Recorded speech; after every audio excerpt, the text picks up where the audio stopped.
নমস্কার, চলে এলাম আরেকটি এপিসোড নিয়ে আনস্ক্রিপ্টেড উইথ সুশোভন। আজকে আমার special guest Anukta Ghoshal, model, RJ এবং টেলিভিশন অ্যাঙ্কার। সব বুঝতেই পারছেন প্রচণ্ড ব্যস্ত একজন মানুষ। তো Anukta, thank you so much আজকে এই এপিসোডে আসার জন্য। Warm welcome. প্রথমে যেটা জানতে চাইবো তোমার কাছে, এই যে মডেল বা অ্যাজ আ মডেল তুমি অনেক বছর অ্যাকচুয়ালি কাজ করেছো, রাইট? তো হাউ ওয়াজ ইউর এক্সপিরিয়েন্স? দেখো, প্রত্যেকটা বিষয় না মানুষকে কিছুটা জানতে হয়, এবং জানার জন্য আমার একটা মনে হয় একটা সময় লাগে। আমি খুব ছোট বয়সে মডেলিং স্টার্ট করেছি, তখন মা সঙ্গে করে নিয়ে যেত, এখন আমার এটা মনে আছে। তো আমরা যে ভাবি না যে কেউ একজন মডেলিং করছে খুব সোজা, আমার মনে হয় সবকিছু থেকে শিখতে হয়। আমি বিভিন্ন পেজেন্টে গেছি এবং বিভিন্ন পেজেন্ট জিতেছি, কিন্তু যেটা সবচেয়ে বড় পাওয়া সেটার মধ্যে, সেটা হচ্ছে পেজেন্ট চলাকালীন প্রত্যেকটা পেজেন্টে একটা গ্রুমিং হয়। সেই গ্রুমিংটা কিন্তু একদম ম্যান্ডেটরি হবেই। তো প্রত্যেকটা, আমি 10টা পেজেন্ট জিতেছিলাম, তার মানে আমি 10 বার জিনিসটা শিখেছি এবং প্রত্যেকবার নিজেকে একটু একটু শুধরে নিয়েছি। কারণ মানুষের শেখার কিন্তু কোনো শেষ নেই। আজকে একটা জায়গায় যে জিনিসটা খুব ভালোভাবে অ্যাকসেপ্ট করা হবে, যার গ্রহণযোগ্যতা আছে, আর একটা জায়গায় মনে হতেই পারে সেটা আরো একটু বেটার হবে। তো 10 বছরে পরপর 10টা পেজেন্ট, এবং 10টা পেজেন্টের যতবার গ্রুমিং হয়েছে আমার ততবার আমার ভীষণ ভালো লাগতো, কারণ প্রত্যেকটা গ্রুমিং সেশনে নতুন নতুন করে শিখেছি, তারপরে সেটার অ্যাপ্লিকেশন, তারপরে তো যেটা প্রসেস যায়। আর কমার্শিয়াল মডেলিং এর ক্ষেত্রে আমি বিভিন্ন টিভিসিতে কাজ করেছি। সেখানে যেটা হয় সেটা হচ্ছে র্যাম্প মডেলিং এর থেকে অনেকটা আলাদা। আমি বেশিরভাগ যেটা করেছি প্রোডাক্ট শুট এবং কমার্শিয়ালে যেগুলো টিভিসিতে পড়ে, যেটা একটু অ্যাক্টিং বেসড, যেমন কোথাও একটা ফ্যামিলিকে পোর্ট্রে করা হচ্ছে, কোথাও মানে অ্যাডভার্টাইজমেন্ট যেটা টিভিতে চলে ভিডিও ফরম্যাটে, সেই জায়গায় বেশি কাজ করেছি। তো সেখান থেকে কিছুটা মানে টিভিসিতে অভিনয় কিরকম ধরনের চায়, একটা দিনের একদিনের শুটে একটা অ্যাডভার্টাইজমেন্ট নামানো হয়, সেটা কি ধরনের স্ক্রিপ্ট লেখা হয়, অনেক কিছু খুঁটিনাটি প্রচুর জিনিস শেখাচ্ছিল। Very very interesting. আমি রিসেন্টলি মনে হয় তোমার একটা কাজ দেখলাম, কোনো একটা ব্র্যান্ডের কোনো অ্যাডভার্টাইজমেন্টে। হ্যাঁ, ওটাও টিভিসি ছিল। ওই যে আমি বললাম না, আমার ইন্টারেস্টটা একটু সুইচ করেছে, মানে ইন্টারেস্টটা এক জায়গা থেকে একটু শিফট করেছে। যেহেতু যখন দেখবে শেখার জায়গাটা একটু বেশি, আমরা যে চট করে কিছু দেখি না, একটা জিনিস আমি পোজ দিচ্ছি, ছবি তোলা হচ্ছে, নো ডাউট সেটাতেও এফর্ট লাগে, কিন্তু যেখানে একটুখানি অভিনয়টা বেশি দেখা হচ্ছে, যেখানে অডিশন নেওয়া হচ্ছে এবং তারপরে যাচাই করে সেই জায়গাটা যাওয়া, এটা কিন্তু একটু টাফ। যেরকম কাজটা করে মজাও আছে। Correct, very true. আমাকে বলো, লাইক ফর এক্সাম্পল, এটা তো মডেলিং এর ব্যাপারটা আমরা শুনলাম, অ্যাজ আ আরজে তুমি কিভাবে, মানে কোথা থেকে কোথায় তোমার জার্নিটা অ্যাজ আ আরজে? একটা খুব মজার ঘটনা আছে এটা নিয়ে। আমি তখন এমবিএ কলেজে পড়ছি এবং আমার এক্সাম ডেট একটা, তো ওরা একটা টাইম স্প্যানের মধ্যে দেয় যে এই সময় থেকে এই সময়ের মধ্যে এক্সাম আছে, রাইট? তো হঠাৎ করে তার কদিন আগে লাস্ট দিনে, ফর্ম ফিল আপের লাস্ট দিনে আমি জানতে পারি যে অল ইন্ডিয়া রেডিওতে এরকম আমাদের পরীক্ষা হবে। ওখানে তো একদম বিধি মেনে পরীক্ষা হবে প্রপারলি। তো ওই পরীক্ষাটা দেওয়ার জন্য সেদিন লাস্ট ডে ফর্ম ফিল আপের। তো আমি কিছু ভাবিনি, ফর্মটা ফিল আপ করে দিয়ে দিয়েছি, এবং আমি ভাবতে পারিনি ওটা আমার কলেজ পরীক্ষার মধ্যে পড়বে, পরীক্ষার ডেটটা। ওকে। এবং এখনো একটা দিন আমার এত মানে স্পষ্টভাবে মনে আছে, কলেজে সকালবেলা পরীক্ষা দিয়েছি এবং সবার পরীক্ষা যে সময় শেষ হয়েছে তার 45 মিনিট আগে আমি প্রচন্ড ফাস্ট লিখছি। এবং কলেজেও আমি মানে এটা বলতে ভালো লাগে, এটা আমি জাস্ট শেয়ার করার জন্য বলছি, আমি প্রথম 3 জনের মধ্যে থাকতাম। তো সেখানে পরীক্ষা দিয়ে আমি ওখান থেকে, কলেজ থেকে না দৌড়ে বেরোচ্ছি, দৌড়ে বেরিয়ে ওখান থেকে আকাশবাণী পৌঁছেছি। পৌঁছানোর পর সেখানে গিয়ে বসে পরীক্ষা দিয়েছি। আবার একটা মজার ঘটনা, আমি বাইরে গেছি এক জায়গায়, শুনছি 2 দিন পর আমার যে লিস্টটা, সিলেকশন লিস্ট অলরেডি প্রায়, আমার মনে আছে সে বছর 4,500-এর বেশি পরীক্ষা দিয়েছিল। আচ্ছা। সেখান থেকে ওরা বেছে 100 জনকে, মানে আকাশবাণীতে 100 জন মানে ওই ডিপার্টমেন্ট, ওই ডিপার্টমেন্টে, সংশ্লিষ্ট ডিপার্টমেন্টে বুঝতে পেরেছি। হ্যাঁ, আকাশবাণীতে 100 জনের নাম শর্টলিস্ট হয়ে বেরিয়েছে হয়েছে এবং আমার নামটি সেখানে রয়েছে, কিন্তু আমি কলকাতায় নেই। ও, আবার টেনশন, সমস্ত টিকিট কাটা, আমি কোন সময় ফিরবো সেটা স্থির করা, কিন্তু তার আগে আমার ওদের মানে 4 বারে পরীক্ষার পুরো প্রসেসটা কমপ্লিট হয়। একটা হচ্ছে রিটেন, তারপরে ভয়েস টেস্ট হয়, ভয়েস টেস্টের পর প্রোনাউন্সিয়েশন টেস্ট হয়, আচ্ছা, প্রোনাউন্সিয়েশনের পর একটা গ্রুপ ডিসকাশন হয়, তারপরে একটা পার্সোনাল ইন্টারভিউ হয়, তারপরে গিয়ে সিলেকশন হয়, মানে অনেকগুলো স্তর পেরিয়ে। তো আমি ফোন করে বলি যে আমার কিন্তু আমি ঢুকবো, কিন্তু আমার কিন্তু একটু দেরি হতে পারে। বলে যদি সেই সময় অবধি অডিশন চলে, আপনি মানে পরীক্ষা যদি সেই সময় অবধি থাকে, আপনার যদি নাম 10-এ ডাকা হয়, আপনি যদি শেষে আসেন তাও আপনি ঢুকতে পারবেন, কিন্তু সময় যদি পেরিয়ে যায় এবং যারা পরীক্ষা নিচ্ছেন, যারা ইন্টারভিউ নিচ্ছেন, তারা যে লেভেলের মানুষ, তাদেরকে বলা যাবে না যে আপনি আরো 10 মিনিট বসুন, আপনার জন্য কেউ অপেক্ষা করবে না। তো আমি যখন ঢুকি তখন আমার আগে আর ঠিক 2 জন বাকি। ঢুকলাম, সেখানে আমার হাত পা লিটারালি ঠান্ডা ছিল, কারণ এমন একজন ব্যক্তিত্ব সেইখানে ছিলেন যিনি আজকে নেই। আচ্ছা। এবং তার রিক্রুট করা লাস্ট ব্যাচ আমরা, এবং আকাশবাণীর ওই ডিপার্টমেন্টের ফার্স্ট ব্যাচ আমরা। তো সেখানে ঢুকে ওই 100 জন থেকে 20 জনকে সিলেক্ট করা হয়, এবং সৌভাগ্যবশত সেদিন থেকে যাত্রা শুরু 2019 সাল এবং আজকে 2025 সাল। অসাধারণ, অসাধারণ ব্যাপার। আর এই যে টেলিভিশন অ্যাঙ্কার, বিভিন্ন শো, তুমি অনেক কটা শো অ্যাকচুয়ালি অ্যাঙ্কারিং করো, and you are one of the famous anchor in television, এটাও ফ্যাক্ট। তো এই যে টেলিভিশন অ্যাঙ্কারিং আর এই যে আরজে, দুটো কাজ কতটা সিমিলার লাগে তোমার, বা কতটা ডিফারেন্ট বলে তোমার মনে হয়? আসলে অ্যাঙ্কারিং বিষয়টা এমন, যেটা হচ্ছে তোমাকে না কেউ হাতে কলমে লিখিয়ে মুখস্থ করিয়ে, অনেকে ভাবে না, অনেকে একটা স্ক্রিপ্ট বানায়, হ্যাঁ রাইট, স্ক্রিপ্ট বানিয়ে সেটাকে না চেষ্টা করে মুখস্থ করার। পরে আমি বলছি এটা না একটা প্রথম ভুল প্রত্যেকের, কারণ আমি না নিজেকে প্রথমেই ওখানে বেঁধে ফেললাম। হ্যাঁ রাইট, একদম। আমি নিজেকে যখনই বাঁধবো, লোকে বুঝতে পারবে তোমার ভিতর কোনো ম্যাটার নেই, তুমি কিছু জানো না, তুমি পড়াশোনা করো না। আমাকে রেডিও একটা জিনিস শিখিয়েছে, প্রচুর পড়াশোনা করতে হবে যাতে মুখের কাছে সবসময় তথ্য থাকে। আজকে যদি কিশোর কুমারের গান গাওয়া হয়, আমি কিশোর কুমারের জীবন সম্পর্কে অজানা 10টা তথ্য বলতে পারবো, কিন্তু আজকে যে স্ক্রিপ্ট লিখছে সে কিন্তু সেই দিনটার জন্য স্ক্রিপ্টটা লিখছে। বাই চান্স যদি সেই প্রোগ্রামে দর্শক থেকে বা অন্য যে কেউ যদি এমন একটা কোয়েশ্চেন করে যেটা তার স্ক্রিপ্টে নেই, তখন তো সেখানে অ্যাঙ্কার একদম নিশ্চুপ হয়ে যাবে, এবং অ্যাঙ্কার চুপ হয়ে যাওয়াটা যে কোনো প্রোগ্রামের সবচেয়ে বড় লজ্জার বিষয়। আমি এটাও নিজের মাথায় রেখেছিলাম। রেডিওর একটা ট্রেনিং হয় নিজস্ব, যেটাতে জানার পরিধিটা অনেক অনেক বেশি। যে কোনো মানুষের জীবন নিয়ে, যে কোনো গায়কের জীবন নিয়ে, যে কোনো সাহিত্যিকের জীবন নিয়ে অনেক বেশি চর্চা করা হয় রেডিওতে, যেটা সচরাচর অন্য জায়গাতে এতটা চর্চা হয় না। কারণটা কি, আমরা আজকাল সবাই খুব ব্যস্ত, আমরা কুইক ম্যাগির মতো চট করে যেটা বানিয়ে নিতে পারি, এবং চট করে রিলের মতো যদি আমি ফেমাস হয়ে যেতে পারি। আমাদের চেষ্টাটা হয় ফেমাস হওয়ার দিকে, আমাদের চেষ্টাটা শেখার দিকে কোনো দিন নেই, ইনসাইটস বা নলেজ ডেভেলপমেন্টের দিকে। অনেকে বলে যে এত নলেজ নিয়ে কি করব, কিন্তু মানুষ বোঝে না যে সব সময় সিলেবাসের মধ্যে কোশ্চেন আসে না। কারেক্ট।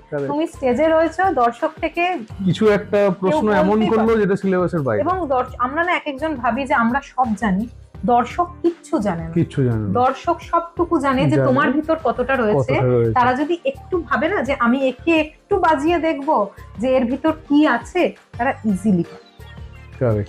এটা তো ফ্যাক্ট। তো রেডিও আমাকে এতটাই পড়াশোনা করিয়ে নিয়েছে, এখন বলা উচিত না এটা ঈশ্বরের আশীর্বাদ, বা যারা আমাকে বলেছেন, আমার রেডিওতে যারা আমার স্যারেরা রয়েছেন, হ্যাঁ, তারা আমাকে যতটা পড়াশোনা করিয়েছেন, তাদের আশীর্বাদ, তাদের গাইডেন্স, আমি অনেক অনেক ধন্যবাদ জানাবো তাদেরকে, মানে সহস্র প্রণাম তাদেরকে। তারা একসময় বকেছে যে এইটা তো আরো ভালো হতো, তুমি এটা কেন এত কোয়ালিটি, হয়তো সেই জিনিসটা আমি দেখেছি বাইরে কেউ জানেই না, কিন্তু আমার হয়তো অনেক অন্যদের সাথে তুলনা করলে হয়তো অনেক ভালো কোয়ালিটি, তিনি আমাকে বলছেন সন্তুষ্ট হলে চলবে না। তো যেহেতু বলেছে ওতে আরো বেটার কোয়ালিটি ডেলিভার করার স্ক্রিপ্ট আমাকে লিখতে হয়, কোনোদিন লিখতে হয় না। আজকে যে কোনো গায়ক, যে কোনো সাহিত্যিক, তাহলে আমি বলছি না যে একটা এত বড় তো আমাদের বিশ্ব সাহিত্য জগৎ রয়েছে, বিশ্ব সঙ্গীত জগৎ রয়েছে, হয়তো অনেকের জীবন সম্পর্কে হয়তো এখনো অত ভালো করে জানি না, কিন্তু হ্যাঁ আমরা যাদের চিনি, আমরা যারা বাঙালি সঙ্গীত জীবনকে, যাদের সঙ্গীত জীবনকে আমরা সেলিব্রেট করি, তাদেরকে নিয়ে আমি অনায়াসে 10টা থেকে 15টা না জানা কথা বলতে পারবো, যেটা কিন্তু চট করে এখন কেউ বলতে পারবেন। দারুণ ব্যাপার। তো এইরকম একটা আনস্ক্রিপ্টেড শোয়ে এরকম একজন গেস্ট আমার মনে হয় একদম perfect match, perfect combination. Next আমাকে একটা জিনিস বলো, তোমার লাইফে একটা অসাধারণ কামব্যাকের গল্প আছে, রাইট? তো সেই গল্পটা যদি একটু সবার সাথে শেয়ার করো, যে ফাইট ব্যাক বা কামব্যাক কাকে বলে, বা হাউ হ্যাভ ইউ অ্যাচিভড ইট, ওইটা যদি আমি একটা খুব ছোট্ট করে একটা কথা বলি, যে আমি একটা সময় যে কোনো সাধারণ মানুষ যারা জন্ম থেকেই অসুস্থ বা কোনো কারণে কিছু সমস্যা, তাদের শারীরিক সমস্যা আছে, তারা ওই জিনিসটাকে নিয়েই বড় হয়, ফলে তারা না ওটার সাথে অ্যাকাস্টমড হয়ে যায়। কিন্তু যে মানুষটা একদম সাধারণ জীবন যাপন করছে, আমি দৌড়চ্ছি, আমি কথা বলছি, আমি খাচ্ছি, আমি গাইছি, আমি স্কুল যাচ্ছি, আমি কলেজ যাচ্ছি, আনন্দ করছি, রেডিওতে যাচ্ছি, হঠাৎ যদি সে কখনো থেমে যায় জীবনে, তার পক্ষে সেই ঝড়টা সামলানো খুব মুশকিল হয়। এখন অনেকেই খুব সাধারণভাবে বলে দেয় যে এই তো এর এই সমস্যাটা আছে, সেইটা নিয়ে সে করছে, কিন্তু সেটা দেখতে হবে সেটা তার একদম জন্মগত, নাকি জীবনের বেশ কিছুটা সময় স্বাভাবিক জীবন কাটিয়ে হঠাৎ করে তার জীবনে একটা বিপর্যয়ের মতো চলে আসছে। এবার আমার জীবনে এই যে নার্ভের সমস্যাটা, এটা কিন্তু একটা বিপর্যয়ের মতো এসেছে, যেটাকে আমি সামাল দিতে গিয়ে একদম, আমি তো মানে রক্ত মাংসের মানুষ, আমি নিশ্চয়ই দেবী নই, সামাল দিতে গিয়ে আমি কিন্তু নাজেহাল হয়ে গেছি। এবং আরো নাজেহাল কখন হয়েছি, আশপাশের মানুষ যখন বুঝিয়েছে যে এটা একটা এমন কিছু হয়ে গেছে যেটা থেকে তুমি কোনোদিন বেরোতে পারবে না, ফিরতেই পারবে না, তোমার জীবনটা শেষ হয়ে গেছে, এবং এটা বলা হয়েছে যে তুমি কিন্তু এখন সিম্পলি তোমার বাবা মার বোঝা, তুমি তোমার বাবা মার বার্ডেন হয়ে গেছে। তো এই ফিলিংসটা যে কোনো সন্তানের জন্য খুব কষ্ট, আমি বলবো যে কোনো সন্তানের জন্য ভীষণ কষ্টকর এই ফিলিংসটা, যে তুমি বার্ডেন হয়ে গেছো। তো এই বার্ডেনটা আমরা কেউ হতে চাই না। এবং আরেকটা জিনিস হচ্ছে, এই যে কামব্যাকটা, মানুষ জানো তো কখন পিছয়, যখন তাকে তুমি একটা কথা, একটা বাচ্চাকে তুমি প্রতিদিন বলবে যে তুমি এটা ভুল করছো, এটা ভুল করছো, এটা ভুল করছো, এটা ভুল করছো, ওর ভিতর কিন্তু ওই ভুল করার গিল্টিটা তৈরি হবে, ওই গিল্টেও কিন্তু ভুগবে। আমাকে প্রতিদিন লোকে বলেছে যে তুমি পারবে না, তুমি পারবে না, তুমি পারবে না, তুমি পারবে না। নট অনলি দ্যাট, সেই সময় দেখো একটা সাধারণ মানুষের জীবনে যখন এত বড় বিপর্যয় আসে, সেই মানুষটার আমার মনে হয় যা চিকিৎসা হচ্ছে তার কিন্তু মানসিকভাবে ভালো থাকতে কাউন্সেলিং ভীষণ প্রয়োজন।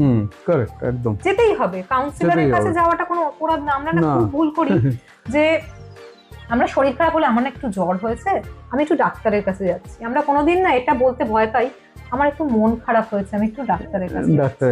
শরীর খারাপ হয়েছে, আমি একটু ডাক্তারের কাছে যাচ্ছি। মন খারাপ হয়েছে, ডাক্তারের কাছে যাচ্ছি বললেই তোমাকে পাগল বলবে। যেটা আমাকে পুরো আমি কি বলবো, আমার পাড়া প্রতিবেশী, আমার বাড়ির পাশে, আমার বাড়ির ঠিক, আমার যেখানে আমার বাড়ি তার ঠিক পাশে একজন ভদ্রমহিলা থাকেন, তিনি একদম খোলাখুলি বলেছিলেন যে সময় আমি কাউন্সেলিং করাচ্ছিলাম, যে পাগল হয়ে গেছে, কিছু জানার দরকার নেই, কিছু বোঝার দরকার নেই, তার জীবনে কি চলছে মানুষ এসব বদল করে, মানুষের জাস্ট শুধু কমেন্ট কথা। তো একদিন আমি মাকে বলছি, সত্যি এত কিছু শুনছি পাশ থেকে, তার মানে নিশ্চয়ই আমার সাথে একটা বড় কিছু হয়েছে, আমি বোধহয় কিছু পারবো না। আমার মা একটা খুব সুন্দর কথা বলেছিল তখন, যে সবাই বলছে যে তুই আর পারবি না, মানে এটা ইম্পসিবল। সবাই বলছে প্রায় ইম্পসিবল, অনেকে আমরা বলি না প্রায় অসম্ভব, প্রায় অসম্ভব। বলছি প্রায়টা মানে হচ্ছে 90% অসম্ভব, 10% সম্ভব হতে পারে। তো তুই লড়াইটা না করেই যুদ্ধক্ষেত্র থেকে পালিয়ে গেলে, তাহলে তুই 10% চেষ্টা করে দেখ, যদি হয়। আমার মা কি করতো, এভরি মর্নিং, প্রত্যেক সকালবেলা, প্রত্যেক দিন সকালে আমার একটা স্টিলেটো ছিল, সেই স্টিলেটোটা আমার ভীষণ প্রিয়, আজ অব্দি আমি স্টিলেটোটা রেখে দিয়েছি এই কারণে শুধুমাত্র যে ওটার সাথে আমার একটা অন্যরকম আবেগ জড়িয়ে আছে। ওই স্টিলেটোটা সামনে রেখে বলতো ওই জুতোটা পরে আবার কিন্তু তোকে প্রেজেন্টে যেতে হবে, আবার তোকে প্রেজেন্ট জিততে হবে, তোকে খুব ভালোভাবে নিজেকে তুলে ধরতে হবে, জীবনে জিতে যেতে হবে। বাহ। এবং প্রতিদিন আমি ট্রাই করতাম। একটা সময় এমন হয়েছিল, তোমাকে হয়তো বললে নার্ভের রোগ বলো এবং ডিপ্রেশন তার সঙ্গে, আমরা খুব ছোট করি এই শব্দটাকে, ডিপ্রেশন ছোট করি, রাইট। ডিপ্রেশন মানুষকে বিছানায় ফেলে দিতে পারে, হ্যাঁ একদম। এটা আপনারা যারা আমরা হাসাহাসি করি এখনকার দিনের, হ্যাঁ এটা তো শৌখিন রোগ, অনেকে বলে এটা না শৌখিন রোগ, জানি। এইটা যার হয় একবার এক বেলা গিয়ে বসে দেখবেন মানুষটা অনেক সময় কিভাবে প্যানিক অ্যাটাকে মানুষের হাত পা কাঁপে, কিভাবে মানুষ উঠতে পারে না বিছানা থেকে, সেটা কিন্তু একটা বেলা যদি আমরা তার পাশে গিয়ে দেখি তখন আমরা সেটা বুঝতে পারবো। একদম। এবং আমার আশপাশের মানুষেরা আমাকে ওই জায়গাটাতে পৌঁছে দিয়েছে, যাতে আমি আর উঠতে পারাটা আমার কাছে প্রায় অসম্ভব না, অসম্ভবই হয়ে যায়। তো আমি না একটা জিনিস ভেবেছিলাম, আমাকে আমার মা যেটা বলতেন ভীষণ ভাবে ওটা ফলো করতাম। এভরি মর্নিং সকালবেলা আমি একটা খালি গ্লাসে জল ভরতাম এবং আমি বলতাম আমি আমার নিজের মধ্যে এনার্জি ফিল করছি। দিনটা পুরো চলে গেল, রাত্রিবেলা আমি জলটা খেয়ে শুয়ে পড়তাম, যে সারা দিন আমি ট্রাই করেছি আমার পুরনো এবং স্বাভাবিক জীবনটা ফিরে পাওয়ার। নেক্সট ডে আবার ট্রাই করবো, নেক্সট ডে আবার আমি এনার্জি রিফিল করবো। তো এই প্র্যাকটিসটা আমাকে অনেকটা এটা থেকে বেরোতে সাহায্য করেছে, যে আমি একদম গুড ফর নাথিং নই। মানে এটা ভীষণ একটা পজিটিভ একটা ব্যাপার, এই খালি গ্লাসে জল ভরা, ভীষণ পজিটিভ। এটা পজিটিভ এনার্জি ইনভাইভ হয়। এমন টিপস যেটা আমরা এত ব্যস্ত, আমরা রিলস দেখতে ভীষণ ব্যস্ত, আমরা পরনিন্দা পরচর্চা করতে ভীষণ ব্যস্ত, আমরা চট করে কাউকে একটা কমেন্ট করে দিতে ভীষণ ব্যস্ত, আমাদের এইটুকু সময় নেই যে আমরা আরেকজনের জীবনটাকে একটু খতিয়ে দেখে তারপর বলি। আমরা মতামত দিতে ভীষণ ব্যস্ত। মতামত দিতেই হবে, সেটা গ্রহণযোগ্যতা থাকুক বা না থাকুক, মতামত আমাদের দিতে হবে। এই সমস্ত ব্যস্ততা কাটিয়ে যারা এগুলোতেও ব্যস্ত আছেন, দিনের মধ্যে 24 ঘন্টার 22 ঘন্টা এতেও কাটে, তাদেরকেও আমি বলবো যে তারা দিনের অফিস, বাড়ির কাজ, তারপরে মতামত, সবটুকুর পরে সকালবেলা এই গ্লাসে জল রিফিল করাটা করবেন। করে দেখবেন যে আপনারা যাই করুন না কেন জীবনে এনার্জিটা ভীষণ ভালো পাবেন। ভীষণ ভীষণ ভালো একটা টিপস, ভীষণ ভালো। টানা 1.5 বছর এইভাবে কাটার পর আমি যখন ফাইনালি, আমার ডাক্তারদের হেল্প তো রয়েছেই, তার সঙ্গে, কারণ ডাক্তারদের হেল্প ছাড়া কোনো মানুষ এই জায়গা থেকে ফিরে আসতে পারে না। একটা সময় ছিল আমি কথা বলতে গেলে গলা কাঁপতো, মানে আমার কথাটা জড়িয়ে যাচ্ছে, এতটাই খারাপ।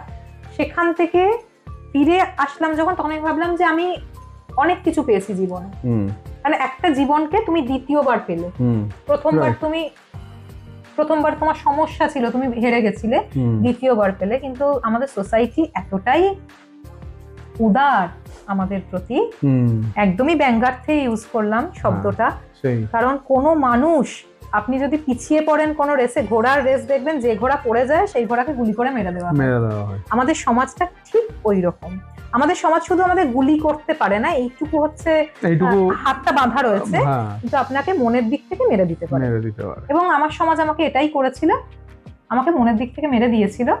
কিন্তু একটা আবার ওই যে আমার মায়ের কথা আমি ভীষণ শুনতাম, আমি তখন ভাবতাম আমার বাবা আর মা এটা হচ্ছে আমার সোসাইটি, আমার ফ্যামিলি, আমার সোসাইটি। একদম একদম একদম। তো আমার মা আমাকে বলতো ওরা যে কথাগুলো বলছে সেটা ভুল, সেটা প্রমাণ করার জন্য তোকে কাজ করতে হবে, নইলে আজকে ওরা যে ভুল কথাটা বলছে, তোকে পাগল বলছে, তোকে আমাদের বোঝা বলছে, বার্ডেন বলছে, হ্যান্ডিক্যাপ্ট বলছে, তার যেটা খুশি, মানে নিজের মতো সাজিয়ে নিয়েছিল।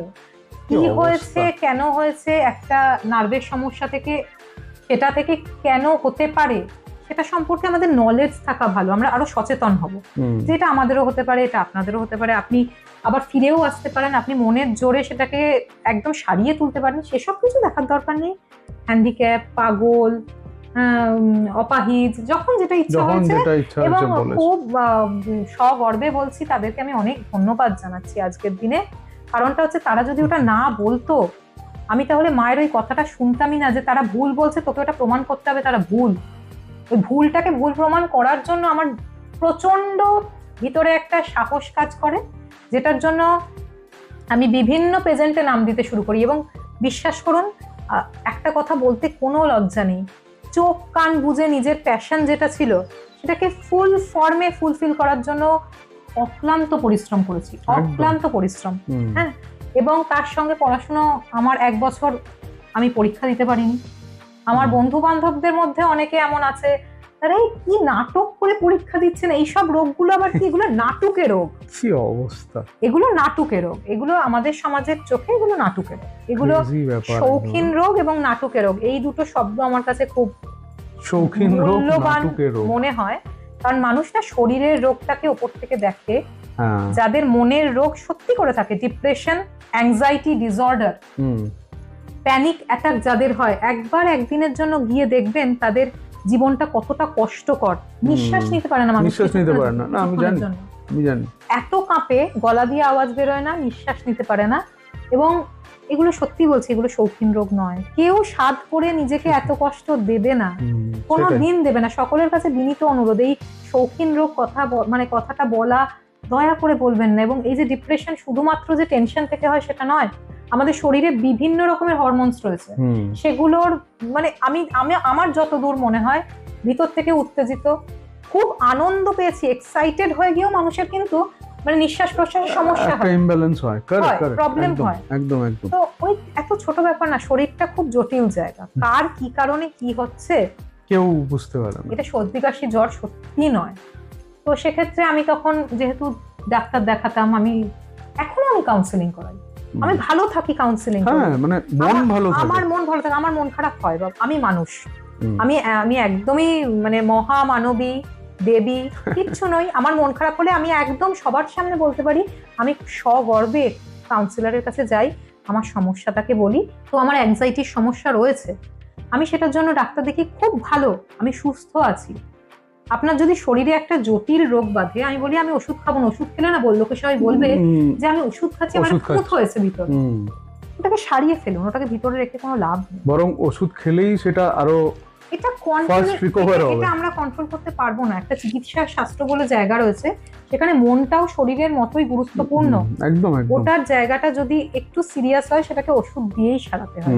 এটা বলতে আমাদের সবার কেন এত লজ্জা। আর আমাকে তো পাগল বলেছে, আমি এতক্ষণ বসে তোমায় কামড়ে দিয়েছি, আঁচড়ে দিয়েছি, কিছু কি করেছি তুমি আগে বলো তো? কিচ্ছু না। এরা আজকাল এত কষ্ট, বাজে জিনিস, এত খারাপ কিছু, স্পেশাল চাইল্ড, তারা আমাদের জীবনে কিন্তু আশীর্বাদ, ব্লেসিংস। ওরা নিজেদের দুনিয়া, নিজেদের জগৎ, ওরা না অনেক বেশি পিওর, অনেক বেশি, আমাদের মতো জটিলতা নেই। ওদেরকে পাগল, ওদেরকে আর আরেকটা এই যে পাগল শব্দটা, এটাকে না এরকম করে ইউজ করবেন না। এটা পাগল কিন্তু কোনো মানুষ যেচে বেয়ে হয় না, এটাকে না ঘেসে ঘেসে আমরা বলি না, ও পাগল, কথাটা ভীষণ খারাপ। কথাটা কেন খারাপ বলুন তো? পাগলটা কিন্তু হাসাহাসি করে উড়িয়ে দেওয়ার মতো গুরুত্বপূর্ণ শব্দ। একটা মানুষ সাফার করে, কোন জায়গা থেকে সাফার করে বলুন তো? আমরা কেউ শারীরিক ভাবে সাফার করি, সে মানসিক ভাবে সাফার করছে। সেটা এসে সেটাকে নিয়ে কাউকে সেটার সাথে তুলনা করে সেই কষ্টটাকে না এইভাবে বাড়িয়ে দেওয়া খুব খারাপ। এই যে আমি তোমাকে বললাম না, আমি আঁচড়ে দিয়েছি, কামড়ে দিয়েছি, তোমাকে দিয়েছি কিনা, মানুষের প্রত্যেকে ভাবে যারা ডিপ্রেশনে ভোগে তারা পাগল, এক। আর দ্বিতীয় হচ্ছে, যারা পাগল তারা সবাইকে আঁচড়ে কামড়ে দেয়। আমরা যারা নিজেদেরকে স্বাভাবিক এবং সুস্থ বলে দাবি করি, তাদের থেকে অনেক ভালো যারা পাগল, অনেক ভালো। তারা সিম্পল, অনেক ভালো তারা, যারা পাগল, একদমই তাই। হ্যাঁ, এবং আমাদের এই সমাজের বুকে এই কিছু কিছু শব্দ ব্যবহার করা, আমরা খুব হয়তো অনেকেই স্বাভাবিক ভাবে বলে ফেলি, আমরা হয়তো কেউ অত ভেবে বলি না। নিশ্চয়ই আমিও আপনাদের সামনে এতবার এই শব্দটা উচ্চারণ করার জন্য ক্ষমা চেয়ে নিচ্ছি, কারণ আমি নিজেই জীবনে এটা শুনে শুনে খুব বিপর্যস্ত। কিন্তু একটা কনসেপ্ট একটু মনে রাখতে হবে, এটা না একটা সিরিয়াস রোগ। এই যেটাকে আমরা পাগল বলি, সেটা হচ্ছে একটা মানসিক ভারসাম্যহীনতায় একটা মানুষ ভুগছে। আর ডিপ্রেশন কিন্তু এই মানসিক ভারসাম্যহীনতার থেকে অনেকটা আলাদা। ডিপ্রেশন কিন্তু সেই জিনিস নয়। সুতরাং কোন রোগকে নিয়ে না পরিহাস করাটা, ব্যঙ্গ করাটা একদমই উচিত না। এটা তো একদমই উচিত না। এটা একটা ফ্যাক্ট। আমাকে তুমি একটা জিনিস বলো, তোমার পুরো মানে কেরিয়ারে, লাইফে ইন্সপিরেশন তুমি সব থেকে বেশি কার থেকে পাও? দেখো, একদম সত্যি কথা বলছি। এবার এই কথাটাও না শুনলে আবার অনেকে বলবে যে উফ বাবা কি ন্যাকা, হ্যাঁ কি সেটা তো ন্যাকা, ঠিক হ্যাঁ আছে, হ্যাঁ লোকে তো হ্যাঁ, কিন্তু আমি कुछ तो लोग বলছি कहेंगे। 90% লোক, 90 না, আমি 90টা একটু কম বলেছি, 99% লোক বলে যে বিয়ে করার পর আমার জীবনটা নষ্ট হয়ে গেছে আমার হাজবেন্ডের জন্য, বা পুরুষও তাই বলে, বিয়ে করার পর আমার জীবনটা নষ্ট হয়ে গেছে সেই নারীর জন্য। মানে একে অপরকে বুঝতে পারলে আর কিছু চায় না। কিন্তু আমার জীবনের এখন বর্তমানে ইন্সপিরেশন হচ্ছে আমার হাজবেন্ড, আচ্ছা, আমার একদম সাপোর্ট সিস্টেম। যে আমাকে তুমি একটা জিনিস বলো, আমার জানতে খুব ইচ্ছা করছে, তোমার এই যে মডেল, আরজে, টেলিভিশন অ্যাঙ্কার, এগুলোর বাইরে এমন কিছু বা এমন কোনো জিনিস আছে যেটা তোমার ভালো লাগে কিন্তু সময়ের অভাবে সেটা তুমি করতে পারো না? দেখো, ভালো লাগে, সময়ের অভাবে প্রতিদিন হয়তো করতে পারি না, কিন্তু করি, একদমই করি না সেটা নয়। সেটা আমি কবিতা লিখতে ভীষণ ভালোবাসি। বাহ, এবার দারুণ। আমার হয়তো প্রত্যেক দিন আমি গোটা গোটা কবিতা লিখে ফেলছি সেটা না, তবে কখনো কখনো ইচ্ছা করলে আমি একটা দুটো লাইন লিখছি আজকে, আবার কালকে সেটার সাথে মিলিয়ে লিখছি, লিখে হয়তো কখনো সেটাই একটা কবিতা হয়ে গেল। এবং 2021 সালে আমি গ্লোবাল লিটারেচার ফেস্টে ইন্ডিয়ার থেকে পার্টিসিপেট করেছিলাম ও, এবং 3rd পজিশন পেয়েছিলাম কবিতার জন্য। তো কবিতাটা আমার কাছে একটা অন্যরকম খোলা পছন্দের জানলার মতো। জায়গা। হ্যাঁ, ওখান থেকে বুঝতে তুমি পেরেছি। যখন খুশি মানে বুক বুক ভরে অক্সিজেন নিতে পারো। বাহ, আমার কাছে একটা রিল্যাক্সেশন, যেমন লোকে টিভি দেখে, আবার অনেকে এখনকার দিনে 90% রিল্যাক্সেশন হচ্ছে অন্য লোকে কি করছে সেটা নিয়ে একটু বেশি করে আলোচনা করাটা, আমাদের পরনিন্দা পরচর্চা, ঠিক, এটাও ঠিক, রিল্যাক্সেশন ঠিক, সবার, ঠিক। এবং এটা হেলদি। এটা হেলদি। আমি বলছি না এটা হেলদি নয়, এটা খুবই হেলদি, এবং যারা এটা বহুদিন ধরে চর্চা করছেন তাদের কাছে তো আরো বেশি করে আরো healthy। বেশি করে হেলদি, এটা একদম খুব হেলদি। আমি একদম একমত এই বিষয়টা। লাস্ট একটা জিনিস তোমার থেকে জানতে চাইবো, ফিউচারে তোমার কি ধরনের কাজ আরো করার ইচ্ছা, বা তুমি ফিউচারে এমন কিছু প্রজেক্ট যেগুলো আসছে সামনে সেগুলো নিয়ে যদি একটু কিছু বলো। আমি একদম নাম করে বলছি না, কারণ ছবিটা এখনো রিলিজ করেনি। একটা Okay. ছবিতে কাজ করেছি এবং সেটার যিনি ডিরেক্টর তার সাথে আমার এটা সেকেন্ড কাজ। একটা টিভিসি হয়েছে এবং একটা ছবিতে কাজ। বাহ, সাধারণ একজন মানুষ যার কাছে অনেক কিছু শেখার মতো রয়েছে। বাহ, একটা ছবি বানাচ্ছি মানে আমি কিছু একটা কাস্ট করে কোনো একটা মডেলকে কাস্ট করে দিলাম। অভিনয় বিষয়টা সম্পূর্ণ আলাদা মডেলিং এর থেকে, সেটার জন্য একদম। চর্চা প্রয়োজন হয়, আমরা একদম। সেটাই ভুলে গেছি।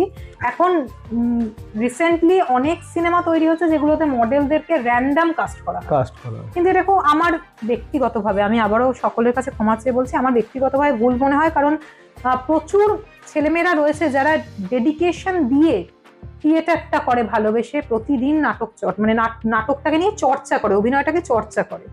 আর যারা আমরা একসময় আমিও মডেলিং করেছি, সুতরাং এটা কোনো অপরাধ না, যারা মডেল তারা একটু বেশি নিজের শরীর স্বাস্থ্য চর্চা করে অভিনয় চর্চার থেকে, সেটা প্রফেশনের খাতিরেই।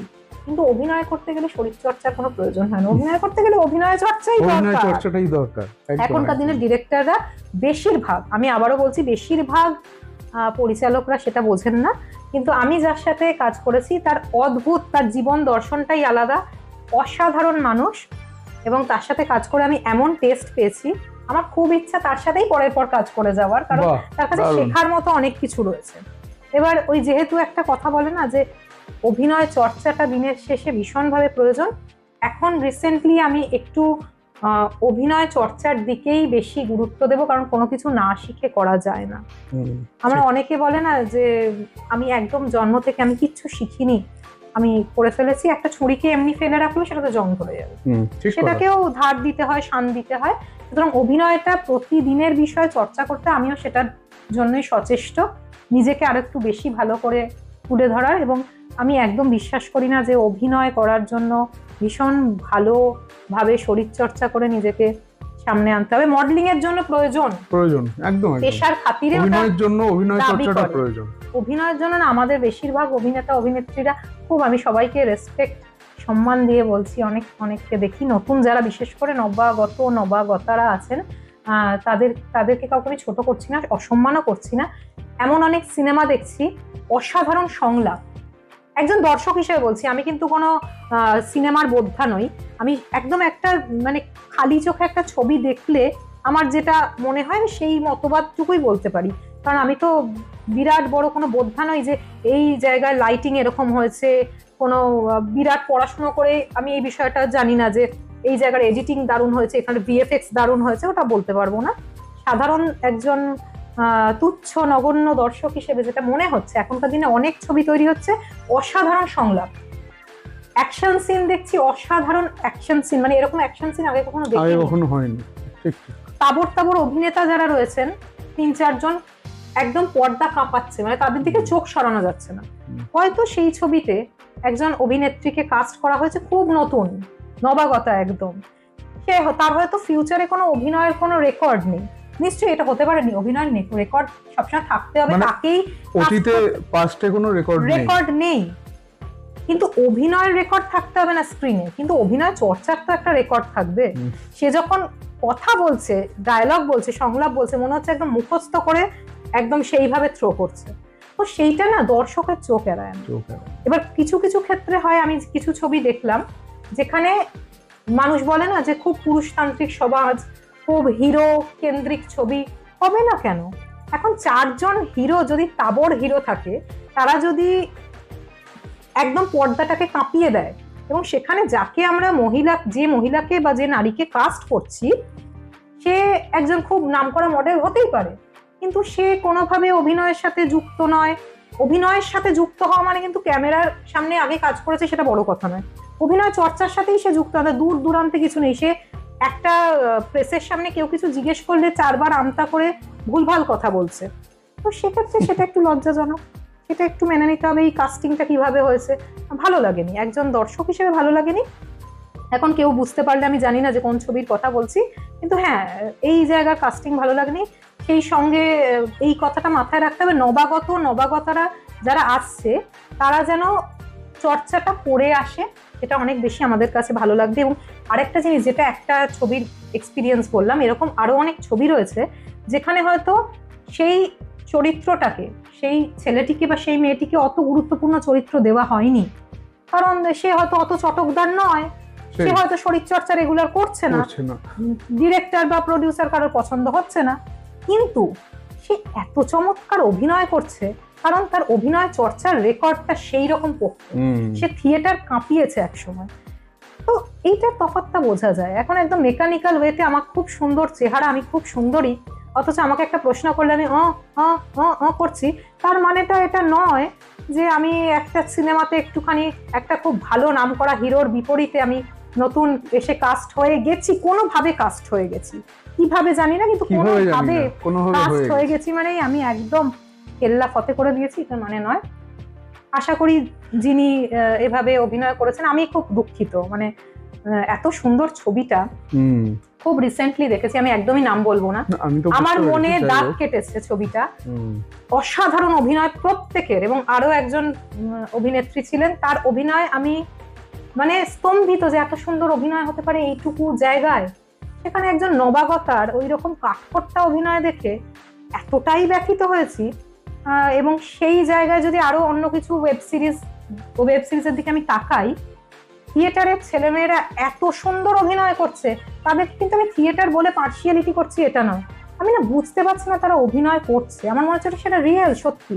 কিন্তু এখন ক্যামেরার সামনে যদি 10 জনের অভিনয়ের মাঝখানে 8 জন পাঠিয়ে তাবড় অভিনেতা অভিনেত্রী, কেন বলছি, তারা অভিনয়টাকে দেখলে বুঝতেই পারবেন অভিনয় হচ্ছে, আর একজন যদি কাঠখোট্টা ডায়লগ বলার পরে কোনো মিডিয়ার সামনে আমতা করে, তারপরে সে বলে যে এর আগে আমি মডেল ছিলাম, তার আগে আমার অভিনয় চর্চার কোনো রেকর্ড নেই, এটা একটু লাগে ভিতর, এখানে লাগে, তার কোথাও লাগে না।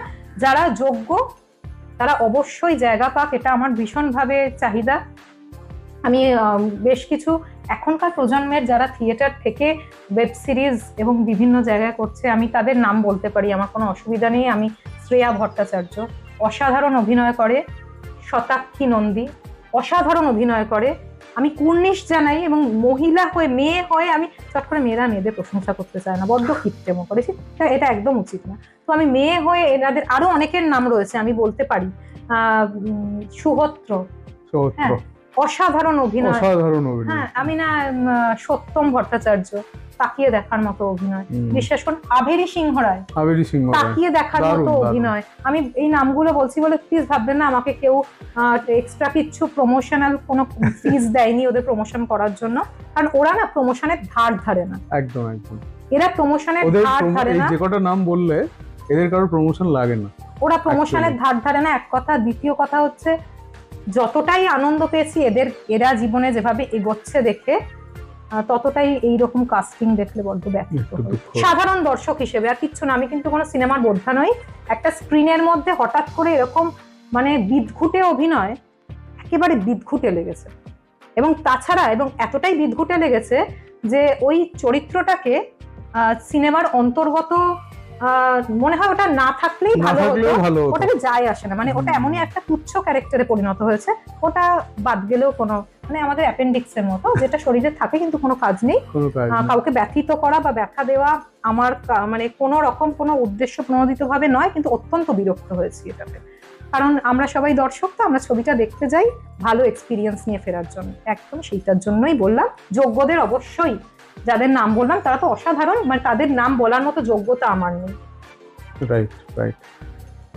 সবাইরা প্লিজ ফলো করবেন অনুক্তাকে, ওর সব সোশ্যাল মিডিয়া হ্যান্ডেলস গুলোয়। ওর যত আগামী দিনের কাজ, ওর যত যে ধরনের কাজও করে, অনেক ভালো এবং অনেক নলেজেবল একজন মানুষ, বুঝতেই পারলেন এতক্ষণ ধরে ডিসকাশনের মাধ্যমে। So Anukta, thank you so much, তুমি এলে আজকের এপিসোডে। অ্যান্ড আমরা অনেক গল্প করলাম, খুব ভালো লাগলো তোমার থেকে ইন্সপিরেশনাল একটা জার্নি শুনে, এবং অনেক কিছু আমার মনে হয় সবাইরা অনেক ইনসাইটস পেলো তোমার থেকে, অনেক নলেজ পেলো পুরো বিষয়টা নিয়ে। Thank you so much.